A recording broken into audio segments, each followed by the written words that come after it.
तुमचा जो काय पाणी शुद्ध करण्याचा प्लांट आहे तो फेल जातोय, पाणी ओव्हरफ्लो होऊन पंचगंगेत मिळते. मग अशा दुरावस्थेत कचऱ्याचा डोंगर साठलेले आहेत. मावड्याच्या ठिकाणी तुम्ही नेहमी बघताय, त्या ठिकाणी काही कुत्री सुद्धा बालकांचा हल्ला केलाय. मग अशी दुरावस्था कोल्हापूर शहराची आहे. शहर आमचा मोठा भाव आहे, आमचं दुमत नाही. फ्लोटिंग पॉप्युलेशनच्या हिशोबाने आम्ही दररोज शहरात येतो, शहरात कमीत कमी 1-2 वेळा जाऊन पुन्हा गावात जातो. पण शहर जर मोठा भाव आहे तर मध्यंतरी एक जाहिरात आली होती, भाई ये दीवार टूटती क्यों नहीं. बघा, मुळात मी सांगितलं ना की मोठा भाऊ आहे तो मोठाच राहते. छोट्याला गिळंकृत करायचा प्रयत्न शहराने करू नये. आम्हाला आमचं अस्तित्व आहे, आम्हाला आमचा स्वाभिमान आहे. जसं घाडगे साहेबांनी सांगितलं की फ्लोटिंग पॉप्युलेशन, याच्या उलटी परिस्थिती आहे.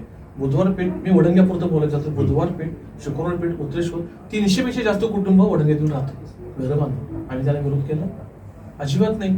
माझी महापौर वडंग्यातून राहिलेलं आहे, आम्ही त्याला विरोध केला? अजिबात नाही. शेवटी हा आचार संचार आणि जो काय आम्हाला राज्यघटनेने अधिकार दिला त्या कुणी बाधा आणू शकत नाही. आक्षेप काय आहे नेमका? आक्षेप मुळात आम्ही उजवे आहोत. अजून शहराची बघायला अवस्था आहे. शहर त्या लेवलला येऊ दे. प्राधिकरणाच्या माध्यमातून 2000 कोटीची मागणी या दोन्ही विभागाच्या लोकप्रतिनिधी मागणी केलेली आहे, ती फुलफिल करू देत आणि मग शहराचा त्या लेवलला आणून विकास केल्यानंतर मग त्या दृष्टीने विचार करता येईल आणि मग हदवडीबाबत आपण सकारात्मक विचार करता येईल. पण सध्या तरी निश्चित शहरांच्या पेक्षा आम्ही ग्रामीण भाग उजवा आहे.